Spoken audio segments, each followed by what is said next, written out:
Friends, ত্রিপুরার মেয়ে স্বপ্নার চ্যানেলে সকলকে স্বাগত। কেমন আছো বন্ধুরা? আশা করি সকলেই ভালো আছো। দেখো কি সুন্দর সহজেই বাড়িতে ক্রিসপি চিকেন বানানো যায়। এই ভিডিও দেখে তোমরা দেখে নাও সকলেই আমি কি করে বানিয়েছি ভিডিওটা। এই ক্রিসপি চিকেনটা আমার ভাই ভিডিওতে কমেন্ট করে বলেছিল যে ক্রিসপি চিকেনটা বানিয়ে দেখাতে, তাই আমি নিয়ে আসলাম এই ক্রিসপি চিকেনটা। ঘরে থাকা সমস্ত ইনগ্রিডিয়েন্টস দিয়েই আমি এই ক্রিসপি চিকেনটা বানানোর চেষ্টা করেছি। কেমন হলো বন্ধুরা কমেন্ট করে জানাবে অবশ্যই। আমি tomato paste, garlic, ginger paste করে নিয়েছি, আর তার মধ্যে চিলি পেস্ট করে নিয়েছি, আর টমেটো পেস্ট। এবার সেইগুলিকে দিয়ে ভালো করে মিক্সিং করে নেব। তার মধ্যে দিয়ে দিলাম কিছুটা সল্ট, আর চিকেনটাকে একটু একদম সলিড পিসগুলিকে সাইজ করে কেটে নিয়েছি। তার মধ্যে দিয়ে দিলাম একটু ব্ল্যাক পেপার।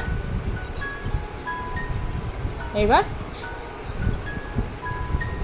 তার সঙ্গে চিলি পাউডারও দিয়ে দিলাম ঝালের জন্য। টমেটো পেস্ট, চিলি পেস্ট আর গার্লিক পেস্ট দিয়ে ভালো করে মিক্সিং করে আধ ঘন্টার মতো ফ্রিজে রেস্টে রেখে দেবো। ম্যারিনেটটা খুব ভালো হবে।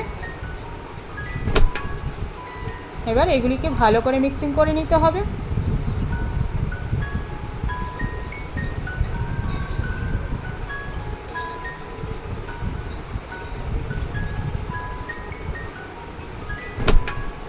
আর কোডিংয়ের জন্য আমি কি কি নিয়ে নিয়েছি দেখে নাও। কর্নফ্লাওয়ার আর ময়দা নিয়ে নিয়েছি এর মধ্যে। তার মধ্যে মিক্স পেস্ট করে রেখেছিলাম যে টমেটো, গার্লিক, চিলি, সেগুলিকেও দিয়ে দিলাম টেস্ট বাড়ানোর জন্য।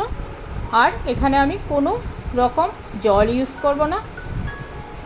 পেস্টের মধ্যে যে জলটা একটু থাকবে সেটা দিয়েই একটা কোডিংয়ের সুন্দর আকার ধারণ করবে। আর তার মধ্যে দিয়ে দিলাম এবার চিকেনগুলি দিয়ে এখানে একবার কোডিং হবে।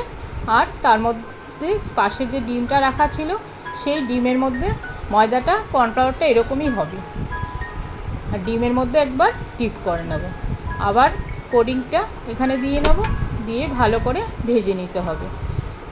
এবার কোডিংটা এমনভাবে লাগাতে হবে যেন ভালোভাবে চিকেনের মধ্যে লেগে থাকে, গা থেকে যেন খুলে না যায়। এবার কড়াইয়ে তেল গরম করে সেটার মধ্যে এক একটা করে ভেজে নেব।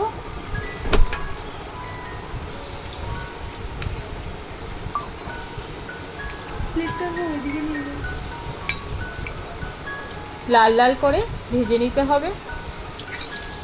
এক একটা উল্টে পাল্টে দিতে হবে।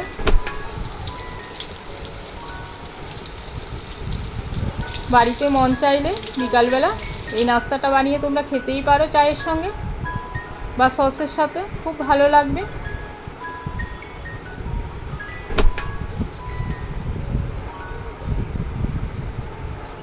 দেখো আমার এবার সার্ভ করার পালা। আমার ক্রিসপি চিকেন তৈরি।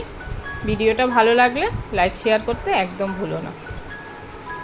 আর ভিডিওতে অনেক নতুন নতুন বন্ধুরা এসছো, তাদের জন্য রইল আমার অনেক অনেক শুভকামনা। তোমরা সকলেই ভালো থেকো। এইভাবে ত্রিপুরার মেয়ে স্বপ্নার চ্যানেলের সাথে সদা সর্বদা জুড়ে থেকো। ভিডিওটা সমস্তটা দেখার জন্য তোমাদের সকলের জন্য রইল অনেক অনেক ভালোবাসা ও ধন্যবাদ।